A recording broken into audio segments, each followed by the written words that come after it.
Hello and welcome to Poet Talk. A podcast where poets talk. I'm your host, Sanna Wani. And I'm your host, Jody Chan.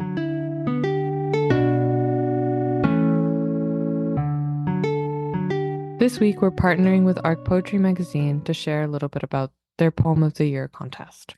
Arc Poetry Magazine's annual poetry contest is once again open to submissions. The Poem of the Year contest is among the richest in the country, offering $5,000 for the winning poem and a $500 award for the poem selected as honorable mention. In addition, all 10 to 12 shortlisted poems receive paid publication in ARC and online. Poets may enter up to 2 poems in the contest for $40, and each entry also entitles the entrant to a 1-year, 3-issue Canadian subscription to ARC. If you submit before the early bird deadline on December 31st, you can enter a third poem for free. The contest deadline is February 1st, 2025, so don't forget to send in your poetry by then.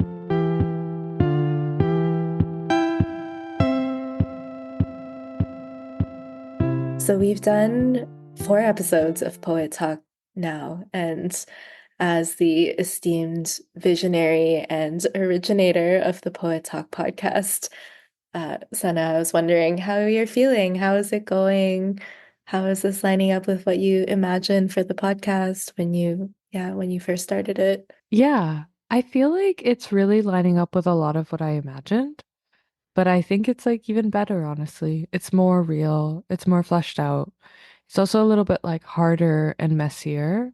I mean, I think when you're imagining like doing something like this, it's easy to be like, yeah, and then we'll do like bi-weekly episodes, you know? But it's like actually like the work that is involved is so much. So a renewed admiration too now for like people in podcasting. I think I understand more of the work that goes behind these things and in interviewing. That's been a big takeaway for me. I think I listen differently now to people. Like, I think it's Hmm. been like a really good way to practice the skill of talking and listening to someone. How would you say you listen differently now? I think formulating a question comes easier. I noticed I was onboarding for a new job a few months ago, and one of the traits that I quickly realized that I had, or like an ability or a skill, was asking questions. And my coworkers complimented me on this too, and that meant a lot. But they were like, you would always like be able to ask a question that I was thinking of, but I like couldn't say. So I think the muscle of like asking a question has built up pretty strongly. And I think it's really useful in like a lot of different parts of life. Do you feel like there is anything different about the way that you listen as podcast versus listening in other parts of your life? Not really. I think the skill of listening doesn't really change even when the context changes. So I think it's a pretty generalizable skill. But I do think that it just allows a depth of listening. Mhm. Yeah, it does feel like there's a different charge to the conversation or something. Um, yeah, something that I was thinking about around listening and asking questions over the last 4 episodes that we've done. We've been going back and forth between having these conversations that are just the two of us and then having these conversations with guests, Mhm. our dear beloved friends and Mhm. and poet comrades who come onto the show. And something that we've talked about is the different quality, not quality as in like better or worse, but just what kind of characteristics those different sorts of conversations have, and the different kinds of questions too. Yeah, I feel like it's teaching me a lot about like what is the shape of someone's voice and what kind of like ta space does it take up in a room. And like when it's just you and me, I think we have a really uh patterned shape. Like we have a like almost dance that we do with each other that we like know really well. And I know like the feeling of it and the shape of it, and I enjoy engaging in that. Um, but then it's like when somebody else enters our room or our dance or our space, whatever metaphor we want to follow there. Yeah, it's a tension and a balance between how much do you guide and how much do you allow yourself to be guided. I like the idea of the room that you're saying. Like we have our room, but so I also love hosting and I love having people over. So it's just making me think about curating space or like working earth practical magic in thinking about what are someone's needs, what are things I can do to make the space cozy and welcoming for them. Maybe the room and the furnishings are the same, but there can be little touches. Like this person I can light a candle for, this person I can have a cup of tea ready for them. And so, what are those also conversational markers or ways of being in relationship with the guest that can have that same effect?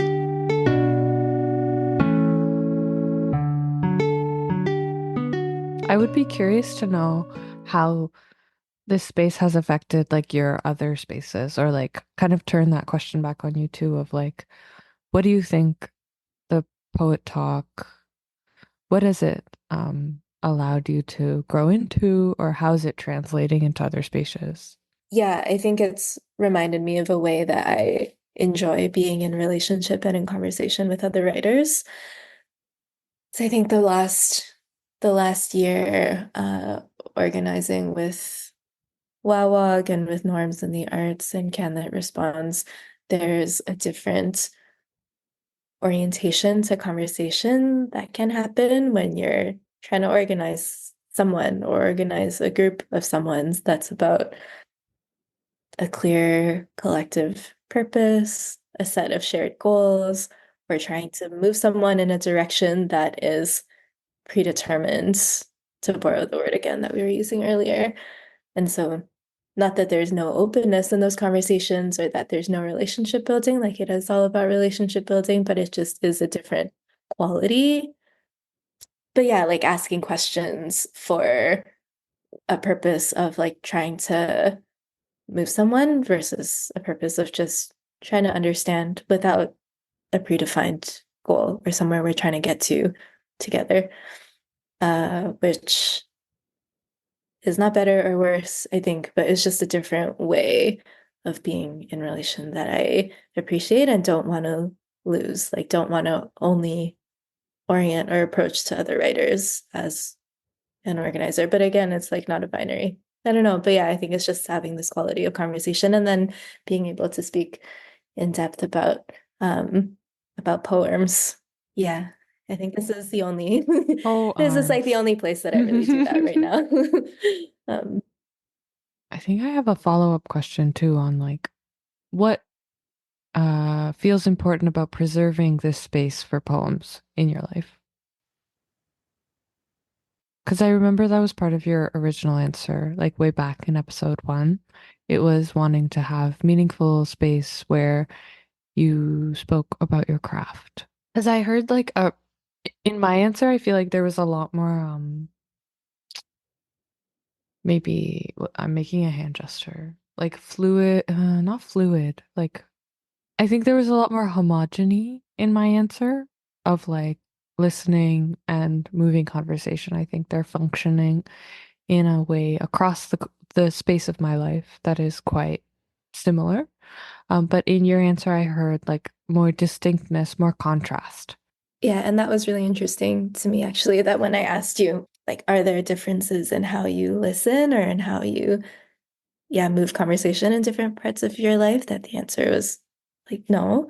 Um, yeah, because I think for me, even thinking about being a therapist before, like there was a very different way, which I didn't like necessarily, like to have a therapist persona or something, but there are also things that were important about that to have like different boundaries or like container for a relationship and a different way of being in that. So I think I'm just used to having very different parts of me or different way that are not more or less me, but that are just different sides in different relationships. And it does feel like that podcast me and poet me are very close together.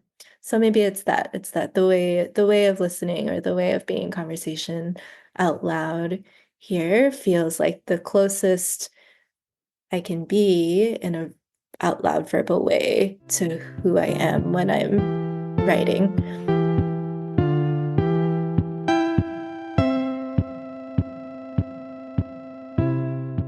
Poet Talk has also provided a space for really being engaged, critically engaged, and meaningfully engaged in other people's work. And I think that's been something that's like a theme for me this year. I think that my own work has been taking a backseat as I like kind of prioritize actually my engagements with other poets, with other readers, with other writers. And that has felt really special. Like that's felt really like genuinely very fulfilling.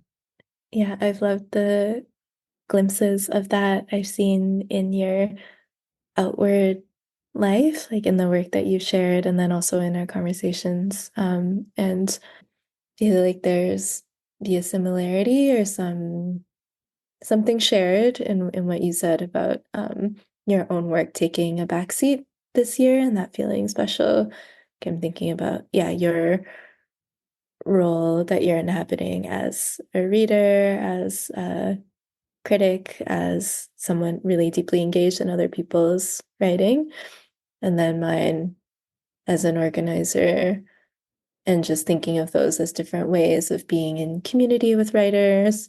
And yeah, not necessarily prioritizing the self for like our own individual like creative practice, but be dissolving into the collective jelly a little bit, and that feeling like a different way of being a writer that is also really Nourishing. mhm, It feels mhm, really nourishing to me. Like it feels like more like, and I think you're absolutely right. Like they're like two different parts of the same, maybe two halves of the same side of the coin, if we're going to be kind of redundant and like reductive about it.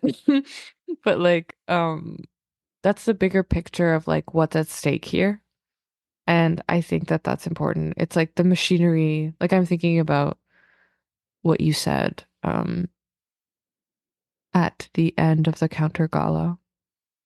Um, and I'm thinking about like the machinery of being a cultural worker or like a writer not being like being synonymous with being an organizer and being a cultural worker being synonymous with culture and like being really like thoughtful and mindful about what that means. Like it's not just that you're a writer and you write this one book and that's it. Like that's the schism of individualism, right? Like that you think that that's all that has happened, but really what's happened is that you've put your book and your words into a broader archive of a broader political system of a broader country of you've added your like almost ballot like into this narrative. Um and so I wonder too about like yeah, how much help it's given me to understand the machinery at work, but also, which is what I feel like your side of like that's what I feel like organizing attends to. It's like, what are the gears of kind of the system? And then mhm. I've been kind of turned more towards, okay, now what is it churning out? What is over there that is being churned out of this machine? And like Mhm. in the goop of the of like the like I'm imagining like a little pipe and like a little like opening in the pipe and Mm. it's like and different items that come out and I go, "Oh, that I looked at this item really carefully and I thought it was interesting, but here's what I thought was broken and here's what I thought worked." But yeah, I feel like exposing the machinery of cultural work and yeah, that schism that you were saying of you're never just a writer who writes one book and that's your only involvement. You're always already implicated in this machinery that is trying so hard and around the clock to absorb or co-opt you into this nationalist project essentially of what is Canadian literature.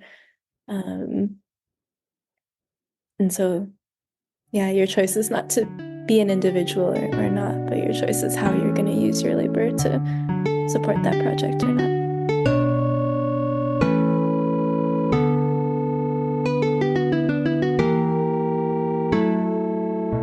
For this episode today, feel like it actually came about sort of coincidentally because you had posted this poem, God is an American by Terrance Hayes.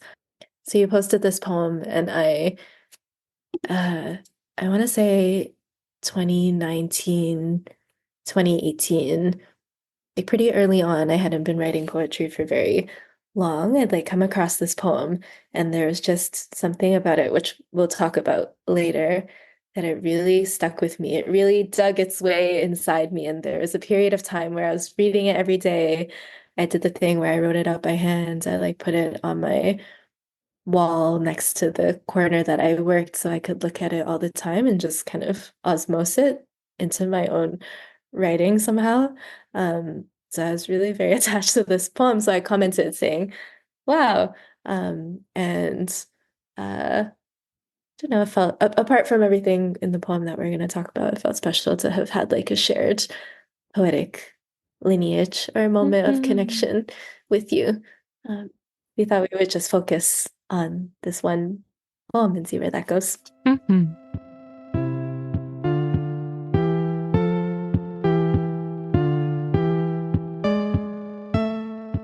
So this is God is an American by Terrance Hayes. I still love words. When we make love in the morning, your skin damp from a shower, the day calms. Schadenfreude may be the best way to name the covering of adulthood, the powdered sugar on a black shirt.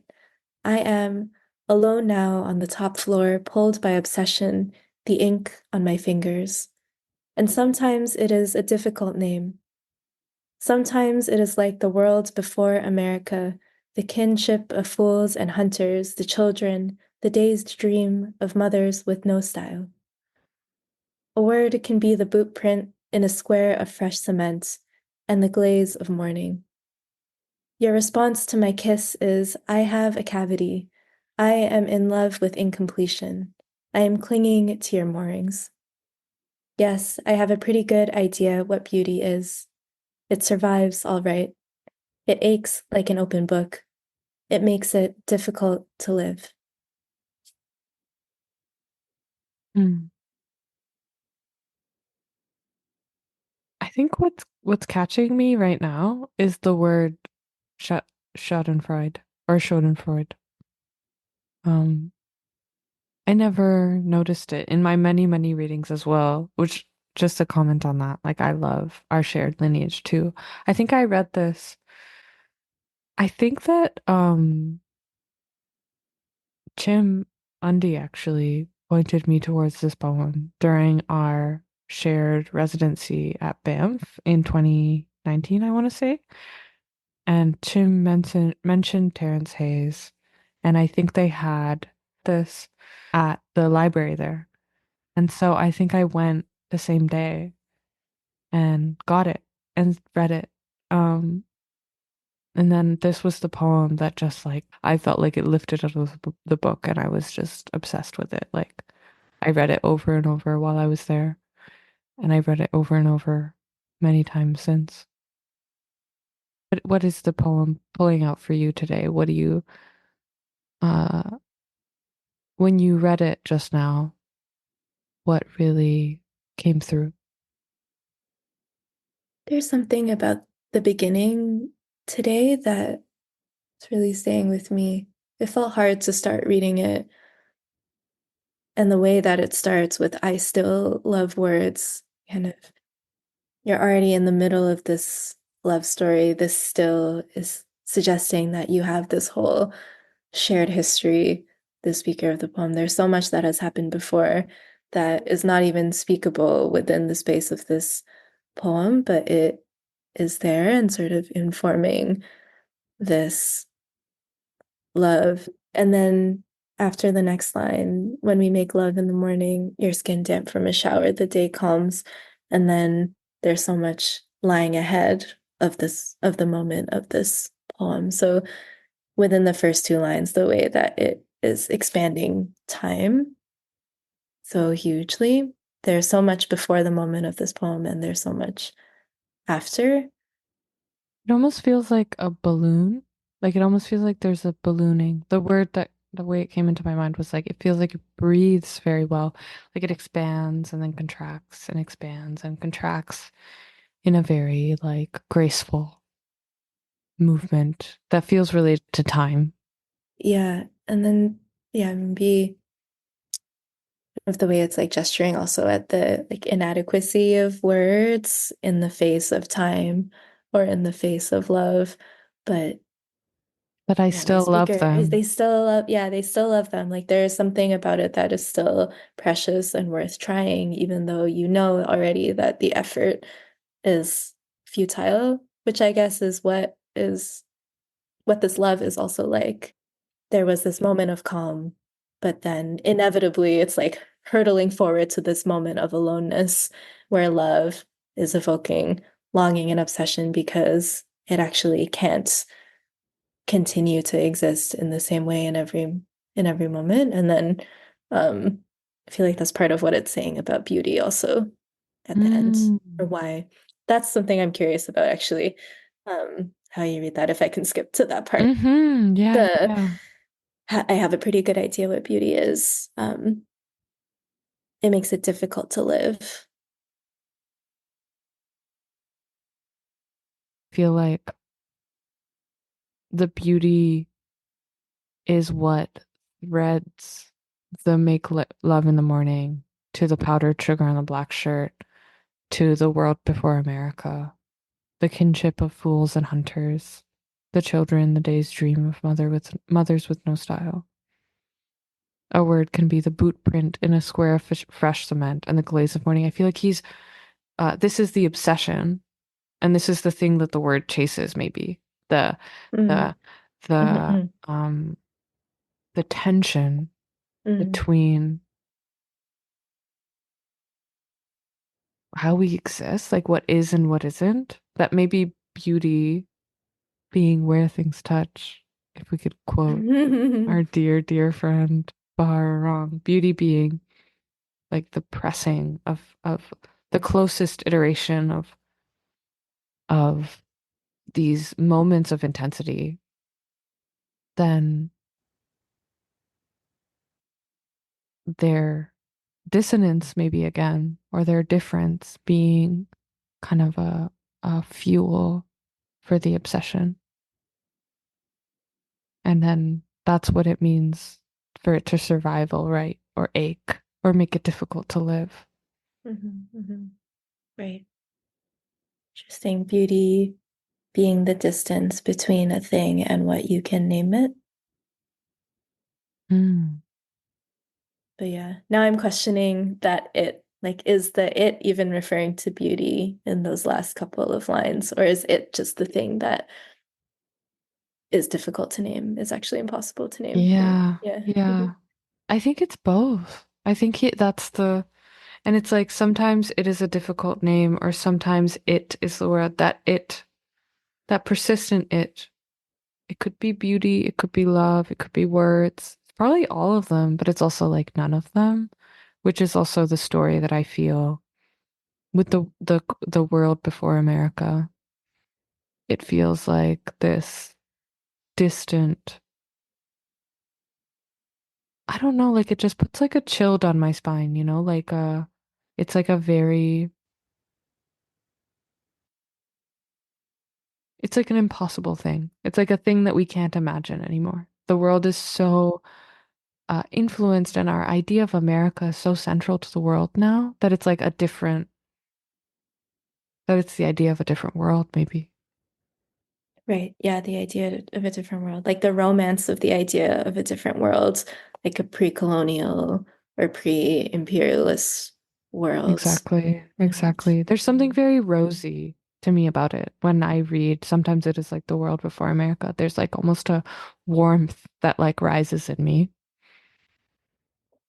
I feel like there's like a different register in the like word choice of that sentence also, like than in the rest of the poem, which is so um I would say like yeah, mundane or on a level of dailiness, like the powdered sugar on a black shirt as an image, or like cement versus this sort of like time before time, like fools and hunters, the children. Um, until it gets to Mothers with No Style, which breaks that and sort of comes back into the other world that the poem is actually happening in. Not to be too romantic, No such thing. Yeah. but not to be too romantic, but it reminds me too of a little bit of like the ways that it feels to be a poet, like to be overtaken. And I think that some of this is about that. Like I think some of this is like a little bit of Ars Poetica threaded in behind it too. Like Schadenfreude may be the best word to name the covering of adulthood. The powdered sugar on a black shirt feels like a definition of Schadenfreude that's being offered. And that's very poet to do, to be like, oh yes, I had sex this morning, but actually what I was thinking about was what the best way to name the covering of adulthood was. You know what I mean? I'm just Yeah, yeah. and I Totally. feel like what you're saying too about the way that the time before time, like in my mind, I imagined almost like that moving through like these different panes of glass and them like shattering. Sometimes it's like you're in one prism and you move into the next. And it can be that easy to move in and out of a poetic disposition. It can feel like you're in another world. Like it can feel like for just like a few seconds, because of the way the light fell on the grass, you were transported. And I feel that in like some of the movement here. Okay, sorry, that's also I'm still sorry, that's also just so funny. Just Mhm. as a Cliff's Notes of this poem. Hey, we had sex this morning. The rest follows. What's wrong with poets? I don't know. You should be stopped. We're really silly.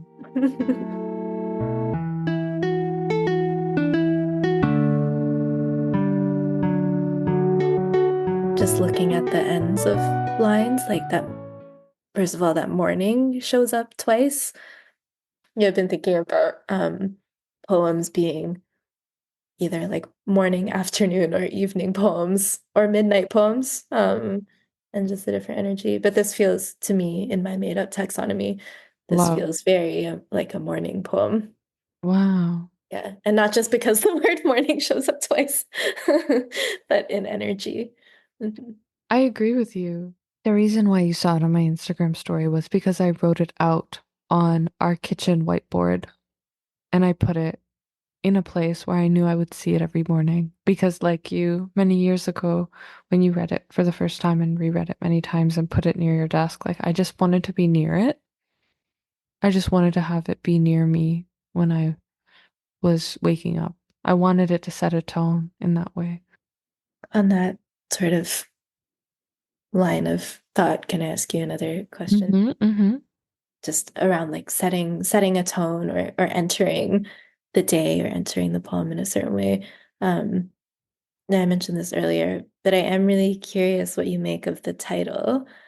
For me, actually, I think in my first several years of reading this poem all the time, there's a way that I almost just skipped over the title and went right to the beginning of the poem. I'm not sure exactly why that is. Maybe I was just didn't know exactly how they sat. There's sort of a discomfort or a not total cohesion in how I feel the title and the rest of the poem kind of sit together. There's something, yeah, conflicting in their relationship. And when I was looking at this poem again, it brought to mind this Audre Lorde quote that's been floating around a lot recently about uh, to be American, and paraphrasing, that to be American is to be on the wrong side of every liberation struggle on the planet.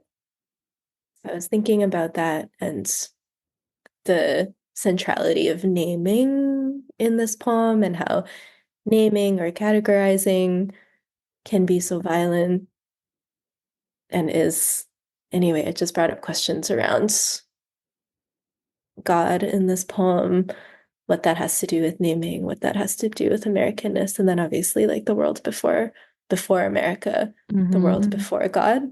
Yeah. So Mm-hmm. I'm curious Mm-hmm. what you think of all that. Not to do a ratty thing and answer a question with a question, but I would also maybe I'd like to put forward before I answer your question, the central idea of like what is an American poetics? Because I think this is a question that we've you've said to me before, and I know we share, but like, what is an American poetics really? And like, I think Terrance Hayes is really good at invoking that um sense. And it's like such a complicated question. Like, I feel like it's such a deeply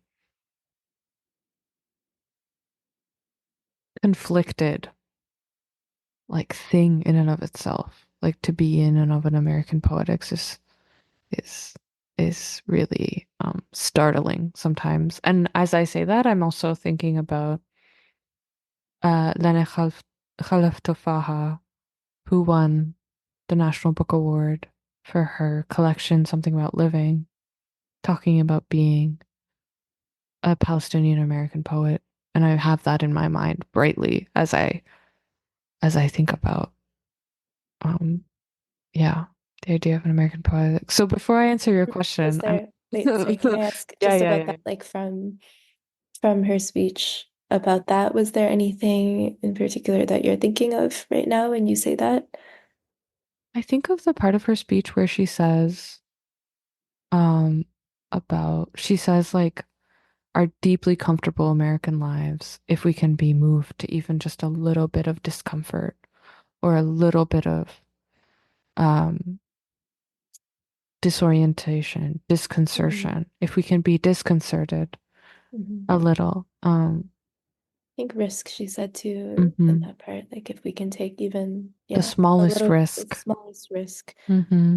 Mhm, mhm, And I think I bring it up because it she's practicing, I don't know, the oxymoronic state of having an American poetics. And maybe I'm being redundant here too, and I can add grains of salt into whatever I'm saying for that because I know that maybe it's also a very mundane thing to exist to have an American poetics, but I can't help but like invoke it when we're talking about the title of this poem. and when you say American poetics, do you just mean like literally being an American and having a poetics, or what? Both, I mean both literally being an American and having a poetics, but I think I also mean some of what we were talking about earlier about organizing and criticism and the machinery of publishing and the existence of America and it being so central, the existence of a National Book Award and the power that it has or doesn't have, all of the different things that constitute a poetics that are both conceptual and ethereal, but also practical and logistical, and the ways that America is always at the center, right? Like I'm thinking too of like contemporary poetry and its engines. Mhm. Right, just like literally where the centers of money and power Literally. lie in that world. Yeah, yeah, maybe it is oxymoronic, Hmm. like to try and practice like an anti-imperialist poetic at the same time. Yeah, I'm always like, is everything we write ultimately just like propaganda for the nation state because it was funded by or rewarded by or useful for this industry? But which is to put but like to put my own asterisk there too. I think of Lena's speech because of who she is and her poetics and what she has written in that book and the tension again, the Yeah, dissonance again, her yeah, clattering against this machinery and making a point at this award to be very clear about what she stands for. yeah. And I think that's maybe what I meant to with the oxymoronic. Like both are true. Like it's not a totalizing. It's possible not to be kind of totally absorbed by the machinery, but how? Or it's like maybe it's a constant practice. I was seeing this the other day too. Like you don't sharpen a knife only once. Hmm. Mhm. You don't Mhm. sharpen a knife only once. Yeah, like you have to keep clattering.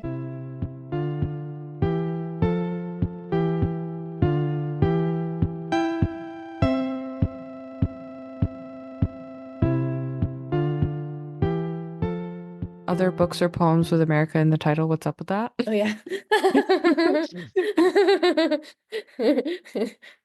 Yeah, what is up with that? Other books and titles. What's going on? Oh, I don't know. Yeah, well, I mean, in this round of reading that I was so stuck on the title and trying to understand it and sort of including the word American in the title being, I feel like a bold choice because it means so many things, but it also has a very clear kind of like maybe body of meanings that it comes with. Um, yeah, it feels bold, but it made me think of all the other all the other books with America in the title. Books and Um, poems. books and hmm poems, which I'm sure we could collect a list about. Um, but oh, it made me think of America's Not the Heart by Elaine Castillo, which I know you also Oh, love. and you also love.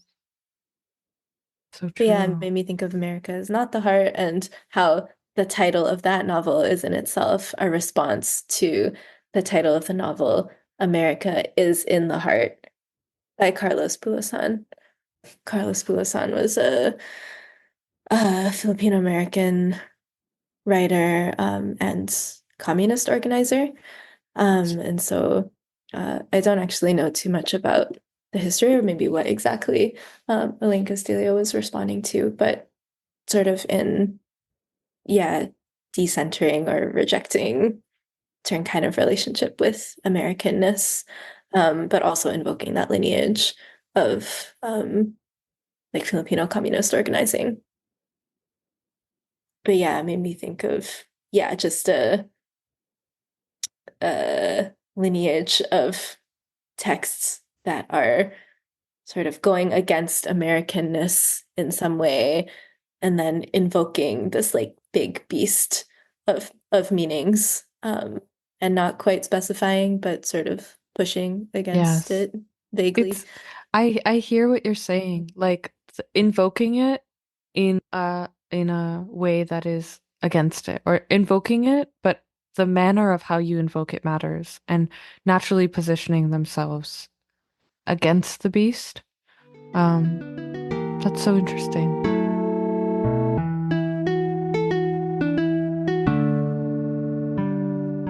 I think I also kind of glossed over the title in my many reads because I think it takes almost two like huge beasts and clatters them against each other to use meaning we've already put God, America.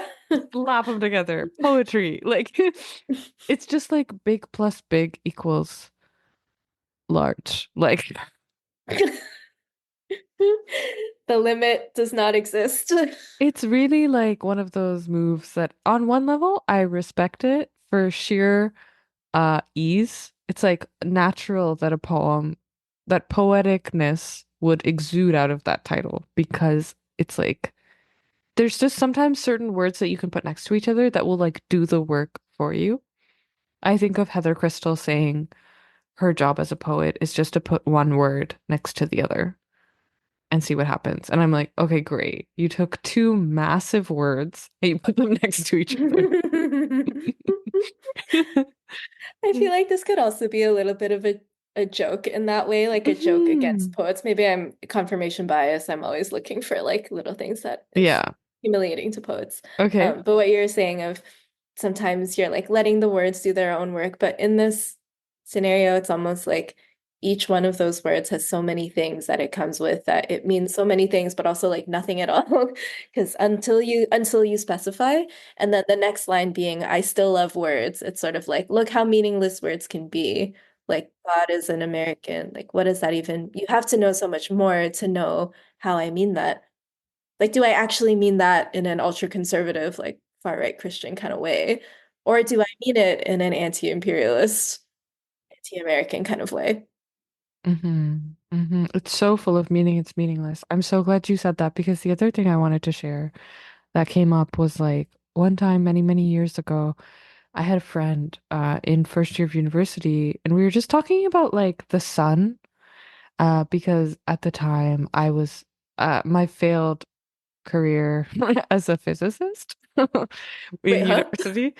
We've talked about this because you did physics in undergrad, right? And I feel like I told you briefly that I tried to do physics for like 2 years, and then I dropped out because I couldn't deal with multivariable calc. Anyway, I feel like I was chatting with my friend during my short stint about when I found out what was at the heart of the sun. Like, is it like nuclear fission? I think we were talking about, which is like uh not fusion, but split. Fission being the splitting of molecules. So the center of the sun being so hot that it's the only place where I think hydrogen atoms or something can be separated. Please, real physicists, correct me.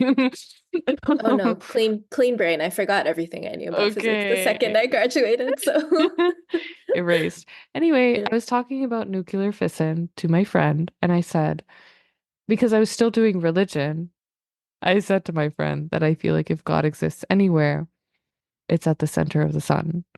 And then my friend said, what does that mean?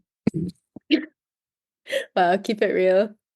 My friend said Keep sometimes it real, King. when Yeah. people say God, it almost like strips things of all meaning. Like when you say you would find God at the center of the sun, it's like it's such a it like feels like nothing. It feels like saying nothing. It's so overinflated as a term. And so I thought of that too in what you were saying and that incident in reading the title of this poem because it feels like putting two inflated terms next to each other and watching them just bounce off each other.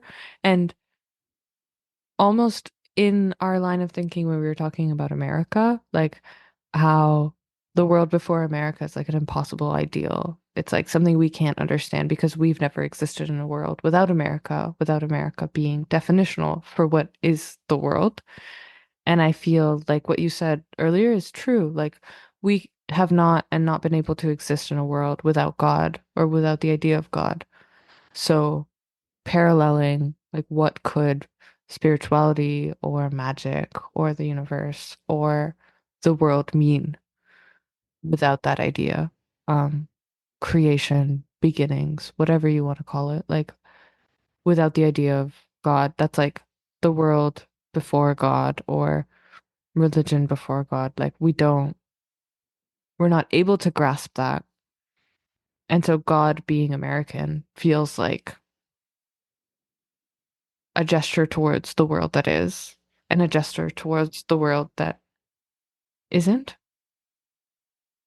Yeah, that's so interesting what you're saying. That's making me think too of when you said like we have never lived in a world before America, or we have never lived in a world before God, like that we ourselves haven't, but maybe that's part of like the limitation of Americanness that he's also pointing out, or that this poem is pointing out, the way that Americanness constrains language or imagination in that way. Like to be American is to exist in the condition of not having existed before America. And that is also part of this I feel like that makes it difficult to live. Like you are dropped into the middle of this action as an American. Like you're coming to this book, the book is already open, but there are things that have happened before and that there are things that will happen after. And it's hard to live in that middle. Actually, now it's making me think of that Fargo essay on crafts, which we've talked about. So, yeah, the name of the essay is Notes on Craft, Writing in the Hour of Genocide. And a lot of it is about the way that craft serves this machine or like reproduces and reinforces the logics of this like death producing machine. But the part in it that I'm thinking of now is where Fargo's talking about the long middle of revolution. You know, that revolution is not um, a condition of time, but a condition of like space and geography. It's like an orientation, and we're already writing. in the long middle. And that's what that line is making me think of right now, or what you're saying about the overinflation of these words, or like the existence of the before, and how hard that is to reach. Yeah, what does it mean to like live in the middle? And the overinflation, but also the deflation at the same time, because I think Hayes does a great job in positioning the poem in this way of like popping the balloon of God or popping the balloon of America. And I feel that like when you read God as an American, you reckon with kind of like this coming down to earth or this plummeting feeling. Um, and I feel so resonant with what you've shared about the long middle and Fargo's essay. And also, yeah, living in this, and maybe this sometimes it is a difficult name, or this it that we kept talking about earlier, maybe part of the difficulty, or the reason why he wrote, I have a pretty good idea of what beauty is, this kind of constrained scope, I think comes from this point in your imagination that you cannot go beyond, but you can look through. Like you can look through to what you can't imagine, but you can't imagine it. You can't be there. Like it's hard to push on that limit, but it survives all right and it aches. It's like enough to know that it's enough to know that it's there, Hmm. even if you can't imagine it.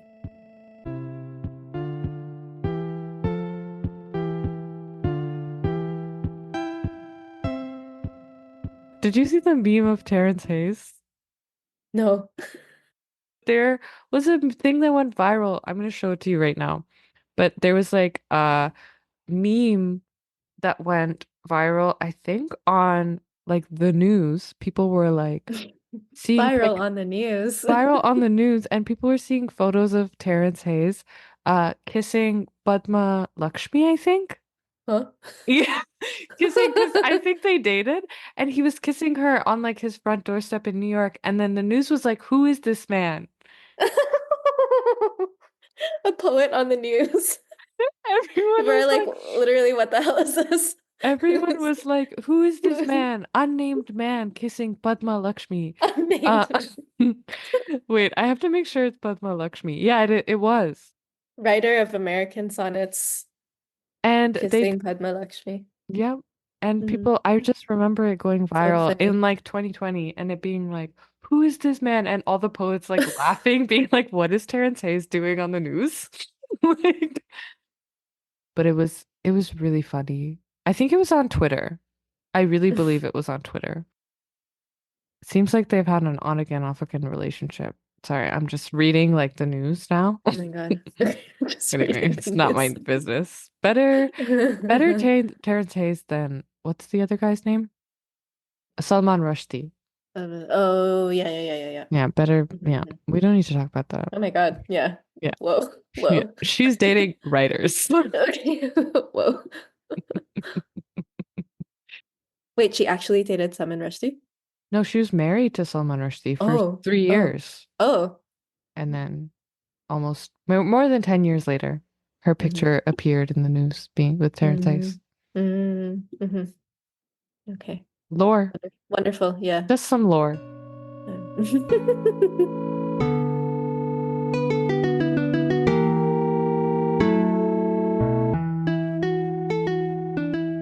God is an American.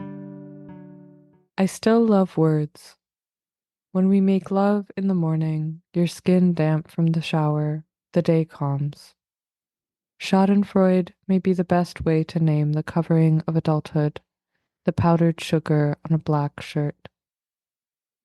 I am alone now, on the top floor, pulled by obsession, the ink on my fingers, and sometimes it is a difficult name.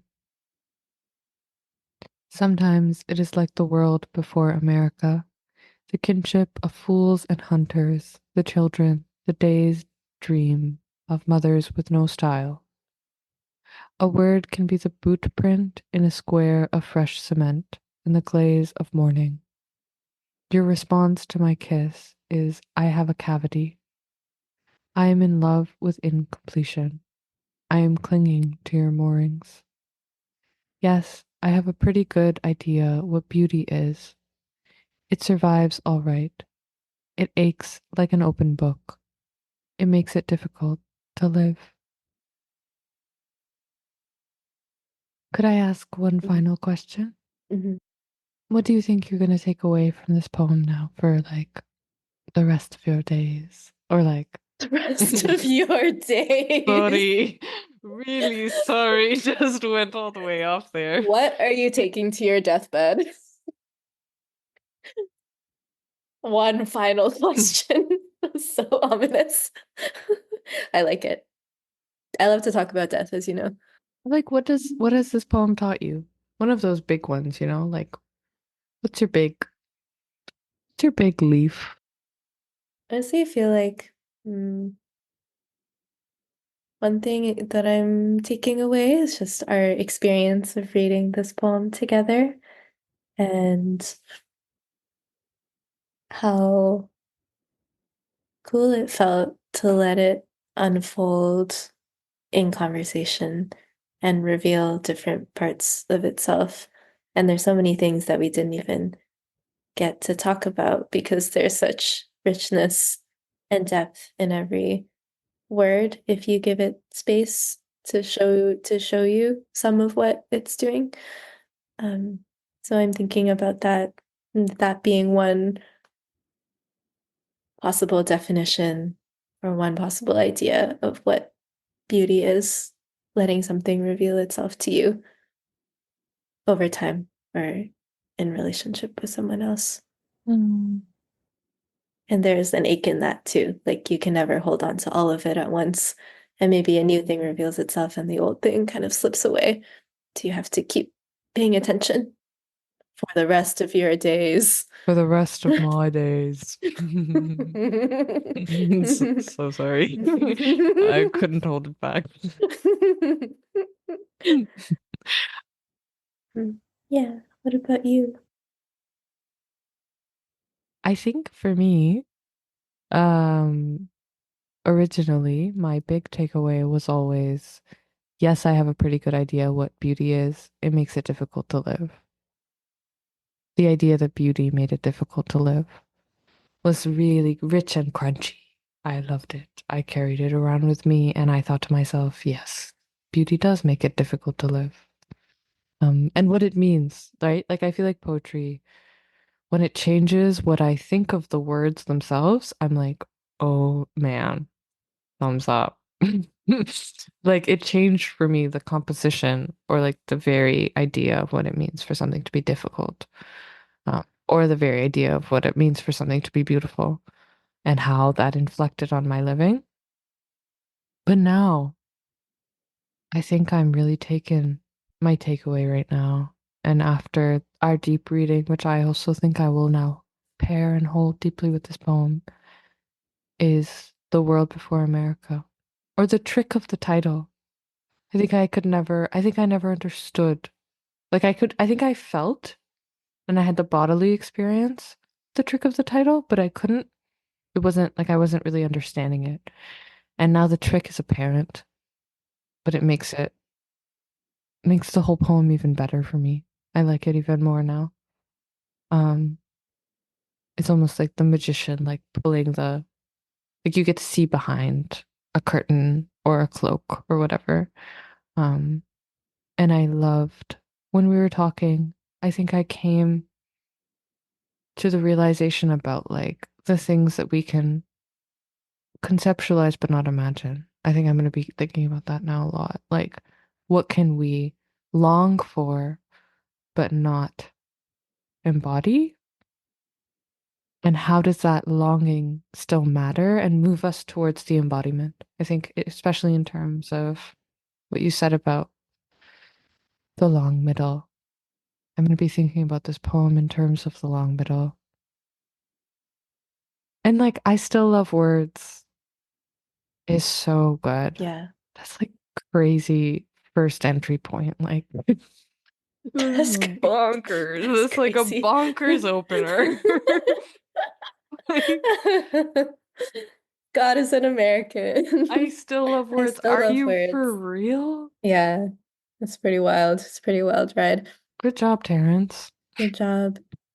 But yeah, I think the last thing you said, to me, that's what the beauty making it difficult to live also means for me. Like difficult, painful, yes, but also worthwhile.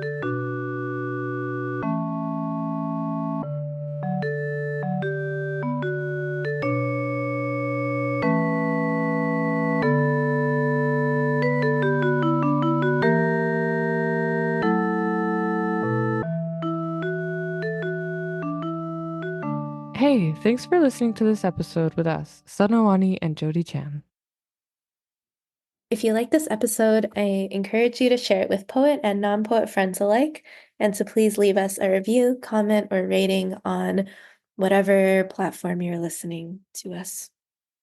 Don't forget to click that follow button too so you don't miss our next episode. We also want to just shout out Arc Poetry Magazine again, and their annual poetry contest is once again open to submissions until February 1st, 2025, for $5,000 for the winning poem. You can find out more details and enter through their website on arcpoetry.ca. Poet Talk is produced and created by Sanna Wani and co-hosted by me, Jody Chan. The show music includes songs from the album Elise's Awesome Dance Adventure by Komiku, including Elise's theme as the intro and a calm moment to remember before taking the dangerous road as the outro. The transitional music is an anarchist utopia and that weird feeling when you understand that you are alone and the only hope. You can learn more about Komiku at loyaltyfreakmusic.com. For more information and to support Poet Talk, you can visit our website, poettalk.buzzsprout.com, or follow us on our Instagram at talkpoet. Okay, that's all for now. Thanks for listening. Bye Bye bye. bye.